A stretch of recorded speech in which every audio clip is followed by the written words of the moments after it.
sommaire. Rendons-nous déjà à Moussonoï, après que des hommes aient été retrouvés jetés dans de puits miniers artisanaux. Ce sont maintenant les agents d'une entreprise minière de cette cité qui ont été agressés par deux personnes autrement identifiées. Vu les événements enregistrés dans cette partie de la ville, les habitants deviennent de plus en plus inquiets. Ils ont délié leur langue pour faire appel aux autorités provinciales. Leur cri d'alarme, c'est dans ce journal.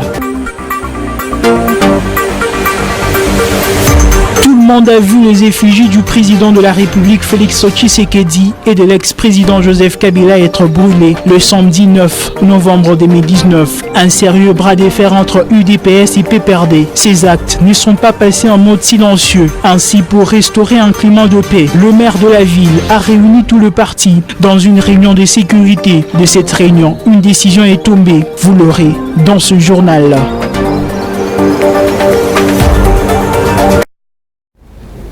Mesdames, Messieurs, bienvenue à cette édition du journal qui s'ouvre avec cette information en sécurité. Depuis un certain temps, la cité Jekamil Moussonoï connaît une recrudescence d'insécurité. Le dernier cas en date est celui de l'agression de deux agents de l'entreprise minière KCC enregistré dans la nuit du jeudi 7 à vendredi 8 novembre 2019. Une situation inquiétante pour les habitants de cette contrée qui d'ailleurs ont lancé un cri d'alarme aux autorités provinciales. Suivrez.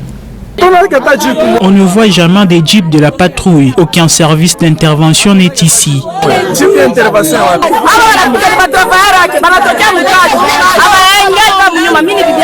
Ceux qui ont été agressés, ce sont les agents de l'entreprise KCC. Moi, je suis la femme d'une des victimes. Ils ne sont même pas arrivés à leur demeure. Voilà, on les agresse. Sur la route de leur maison, nous qui avions des maris qui travaillent la nuit, disons qu'ils sont en insécurité, qu'il y ait même des véhicules pour eux. Non, les déposer seulement à Saba, c'est un danger pour eux, car ils sont en insécurité.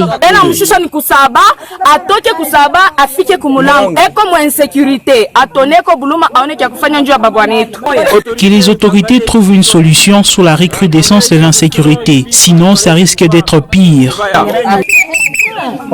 Nous savons tous que les agents ont le droit d'être protégés. Nous demandons aux autorités d'aider les agents de l'entreprise KCC, beaucoup plus ceux-là qui sortent tard dans la nuit, car ici à Moussonoï, beaucoup plus à Saba, il manque l'éclairage public. Vu que nous sommes encore au début du mois, c'est très dangereux. Nous demandons qu'il y ait le respect du slogan « Le peuple d'abord », comme l'a dit le président. Les soldats d'abord, il faut que le peuple d'abord, pas le président Lebissem.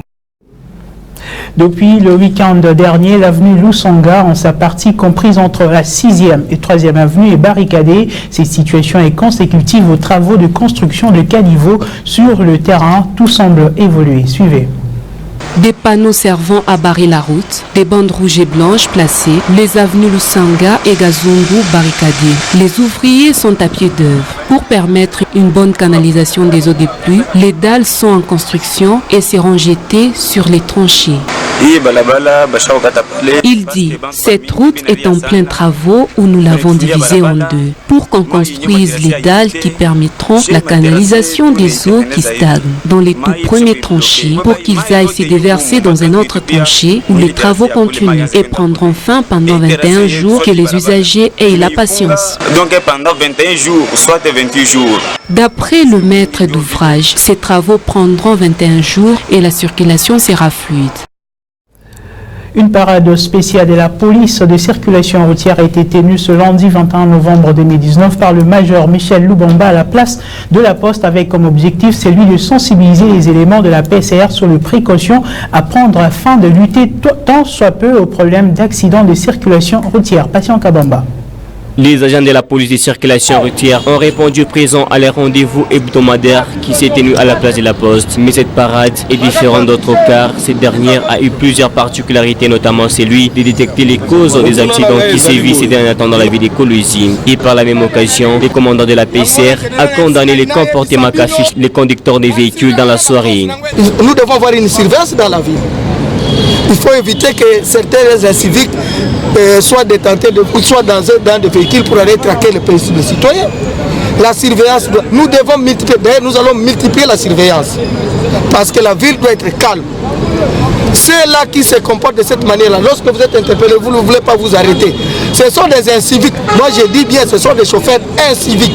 Nous n'allons pas accepter que nous puissions enregistrer des cas d'accident, que l'autorité provinciale, du jour au jour, va à l'hôpital assister les malades, du jour au jour, doit aller enterrer les gens.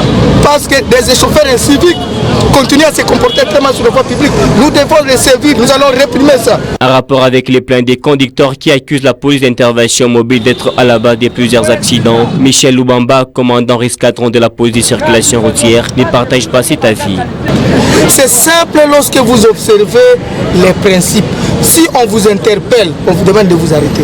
Arrêtez-vous calmement. On va procéder à un contrôle. Est-ce que quelqu'un qui est en ordre, lorsqu'on l'interpelle, est-ce qu'il peut être inquiété?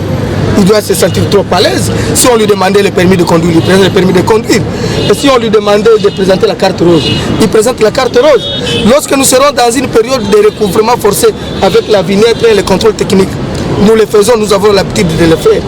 Et après, lorsqu'on vous demande de présenter les documents, c'est très simple. Si vous êtes en ordre, vous allez présenter ça. Au cours de cette parade, les responsables de la PCR a émis les vœux devant les conducteurs des véhicules passés dans les auto-écoles pour leur formation afin de comprendre les codes de la route ainsi que les fonctionnements du robot régulateur de circulation qui est posté au niveau du rond-point Mariapolis. À travers un communiqué du parquet général des grandes instances de Kolwezi sur l'utilisation de fanions par le magistrat dans leur véhicule, seul le magistrat qui présente le document complet pourront circuler librement tout en respectant le code de la route, a confirmé le major Michel Loubamba. On l'écoute. République démocratique du Congo, pouvoir judiciaire, parquet général près de la cour d'appel du Lualaba, communiqué officiel au commandant PCR, Kolwezi, Mouchach, Lubut, Kassaj, Dilolo, Sando et Kapanga. Le procureur général près de la cour d'appel de Lualaba constate qu'il y a usage abusif de fanions des magistrats sur le véhicule roulant dans la ville de Kolwezi, en particulier et dans la province de Lualaba en général. Et vous instruit ce qui suit. Seuls les véhicules appartenant aux magistrats sont autorisés à aborder le fanion pour magistrat. Je vous instruis dorénavant d'interpeller toute personne dont le véhicule porte le fanion de magistrat et de procéder au contrôle. 1. Carte de service. 2. Identité de la personne. 3. Carte rose. Ceux qui ont abusé doivent immédiatement être déférés à mon office. Le présent communiqué reste de stricte application. Fait à Kolwezi le 20 septembre 2019, procureur général de la République. On a eu à constater que certaines personnes sont porteurs de fanions dans le véhicule, mais alors ils ne sont pas magistrats. Ou soit ils sont X ou Y, ils ne sont pas magistrats. Et le communiqué est vraiment très clair. Et nous allons le mettre en pratique parce que c'est l'autorité judiciaire qui nous a instruits et nous allons le mettre en pratique. Après le bras de fer entre UDPS et PPRD, la mairie prend ses responsabilités. Plus de marche sans son autorisation. Cette décision intervient juste après une réunion de sécurité tenue par Véronique Oupité, maire de la ville, avec les deux parties le dimanche 10 novembre 2019. Restitution de la réunion dans ce propos.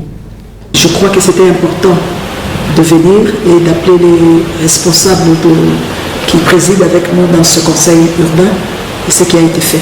Alors, les débats se sont bien déroulés, et il s'est fait malheureusement que les deux partis qui ont eu des problèmes hier, les deux partis, l'UDPS et le PPRD, tous les deux n'avaient pas d'autorisation pour marcher.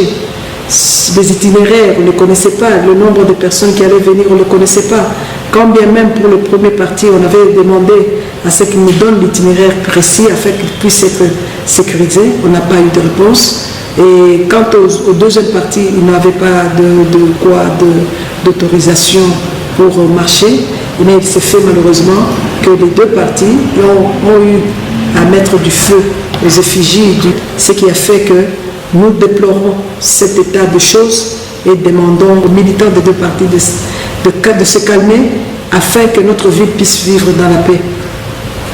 Et nous déplorons également le fait que tous les deux partis nous ont dit devant tous les membres du Conseil qu'ils ont été infiltrés, qu'ils ont été infiltrés et ils ont mis ceux-là qui ont mis le feu aux effigies. Pour eux, ils ne les connaissaient pas. Et nous avions vu que ces partis, ne connaissant pas le nombre de personnes avec qui ils vont descendre sur la rue, et ils ont eu des gens qui sont allés mettre du feu à ces effigies. Et ça nous a donné une matière à réflexion, c'est-à-dire désormais, il ne faudrait plus marcher sur l'avenue de la ville sans autorisation et il faudrait aussi nous donner le nombre de personnes qui vont venir, aussi les itinéraires pour permettre à la police afin qu'elle puisse vous sécuriser. Toujours au sujet du bras de fer entre UDPS et PPRD le samedi 10 novembre, le cadre de l'UDPS et UNC, plus particulièrement Paulin Kalaou de l'UNC et Nathalie Lunda de l'UDPS ont réagi le dimanche 10 novembre tout en condamnant ces actes. Ils ont par ailleurs appelé la population lualabaise à la paix. On les écoute. Chers camarades, membres de CASH, aujourd'hui, je me tiens devant vous, devant ce petit écran, pour lancer un message de paix, un message d'ordre. Nul n'ignore que le gouvernement que dirige son Excellence Antoine Félix Tshisekedi Tshilombo, c'est un gouvernement issu du mariage entre le FCC et CASH. Il y a un mariage effectivement entre FCC et CASH. Nous devons cohabiter. La Constitution nous reconnaît les droits d'expression, de marche, de protestation. Et tout cela doit se faire dans l'ordre et la discipline. Nous condamnons avec la dernière énergie ce qui s'est passé hier. Ainsi, nous demandons aux militants, au nom de CASH, d'être disciplinés, de respecter le bien public et de ne jamais se lancer à des actes de vandalisme. Le CASH est représenté ici au Lualaba dans le gouvernement provincial et s'il y a des revendications à faire, nous sommes là. De ces faits, c'est à nous de faire valoriser cette philosophie pour donner une image de ce qu'on appelle la liberté de droit. Nous vous appelons au calme, évitons de provocations inutiles, faisons l'honneur à notre président de la République et chef de l'État. J'ai dit et je vous remercie. En politique, le mouvement de réformateurs libéraux MRL en sigle un nouveau président. Il s'agit de Nandi Angalikiana qui a été nommée officiellement présidente de ce parti du FCC. C'est dimanche 10 novembre 2019 par l'autorité morale du MRL, Patrick Thierry André Kakwata. La salle de fête Marguerite a servi de cadre à cette cérémonie. Suivez. Il est 15h lorsque le cortège qui transportait à son bord la secrétaire générale du mouvement des réformateurs libéraux MRL en sigle Nandi Angalikiana est arrivé à col du chef de la province du Lualaba. À son arrivée, elle a été accueillie par l'autorité morale du parti et d'autres sympathisants du mouvement des réformateurs libéraux ainsi que des partis sœurs évoluant dans les regroupements AAB. Par la suite, le cortège s'est bralé vers la salle Marguerite où la secrétaire générale a été accueillie comme une princesse. Dans son adresse, Nandi Angalikiana a remercié les partisans de MRL au Lualaba pour l'accueil réservé tout en leur demandant de la soutenir dans l'exercice de ses nouvelles fonctions. En tout cas, je pense que tout le monde l'a constaté, c'est un moment de joie, d'amour. Vous voyez quand vous descendez dans votre maison, on dit on se soit toujours mieux chez soi. Donc on est chez nous. Là où notre autorité morale a créé ce parti et c'est un moment de bonheur, un moment de joie et rempli d'amour et nous disons merci à tous nos militants, à tous les membres MRL et surtout à la population du Lualaba. Mon discours, moi avec le MRL, c'est une longue histoire, c'est un grand parcours. Si je le dis encore, je le redis, c'est pour motiver tous les membres du MRL, pour dire qu'il y a un commencement à tout et il y a toujours un gain ou un prix à gagner quand on fait du bon travail. Aujourd'hui, je remercie l'autorité morale, Patrick Akwata, qui m'a fait confiance, l'excellence Patrick Akwata, Ngunza qui m'a fait confiance et m'a donné le parti pour... pendant qu'il a empêché pouvoir accompagner, diriger ces partis. Et je sais qu'avec l'aide de tout le monde et tout mon bureau, nous n'allons pas le décevoir. Nous allons faire beaucoup d'efforts et nous allons prouver à toute la population congolaise que nous sommes là pour le peuple. L'autorité morale de ces partis politiques, Patrick André Kakwata, évoque les raisons qui l'ont poussé à passer les bâtons des commandements du parti Anondi Angalikiana.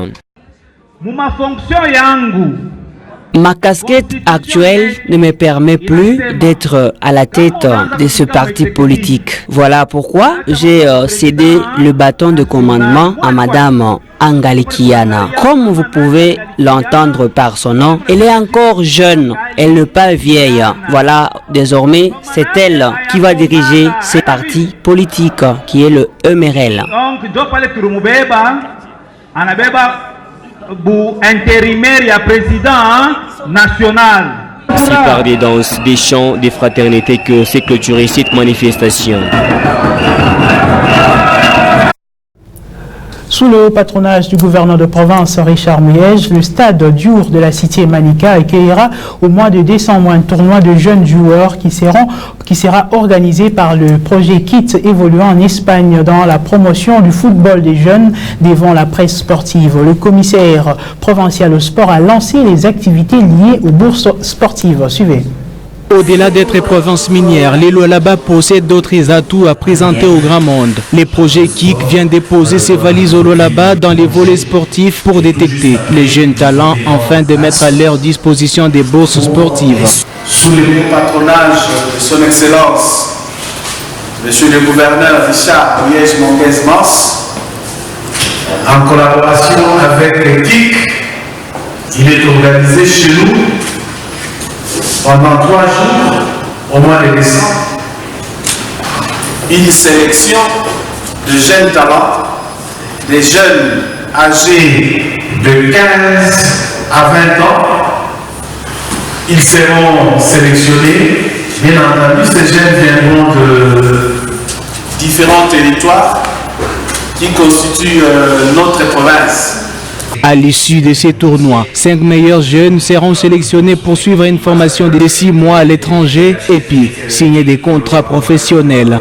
Là, nous sommes venus sur le Lualaba, nous offrons des bourses sportives. C'est quoi une bourse sportive? C'est-à-dire, le joueur a du talent, ils ont du potentiel, mais ce n'est pas suffisant pour peut-être jouer au football professionnel. Donc on sera ici pour voir tous les jeunes en train de jouer et les 5 meilleurs jeunes qui nous intéresseront iront selon le choix de l'équipe qui sera retenu parce que nous avons Cruzeiro du Brésil qui vient avec nous et nous avons les Ganes qui vient avec nous. Les directeurs techniques du projet, Gilio Gomez, restent sereins pour dénicher les talents au Lualaba et appellent les jeunes à venir massivement pour prétendre jouer au foot professionnel. Nous tiendrons en compte tous les paramètres. Bonjour, c'est mais dans le football, comme vous savez, aujourd'hui, il y a quelque chose de très important qui s'appelle la prise de décision. C'est-à-dire le temps de prise de décision, c'est ce qui marque la différence entre un joueur moyen et entre un joueur excellent. C'est-à-dire le plus grand critère de sélection, ce sera la capacité d'un joueur de prendre une décision devant une situation. Ce sera le plus grand critère. C'est ce qui marque la différence entre un joueur moyen et un joueur professionnel. Au total, 500 joueurs seront répartis en groupe de 11 pour former 45 équipes qui vont se confronter en élimination directe au finish. 5 meilleurs joueurs seront sur le podium pour représenter les Lualaba. Mesdames et messieurs, c'est la fin complète de cette édition du journal. Merci à vous de nous avoir suivis. L'actualité reste en continu sur le www.wango.info. À très bientôt.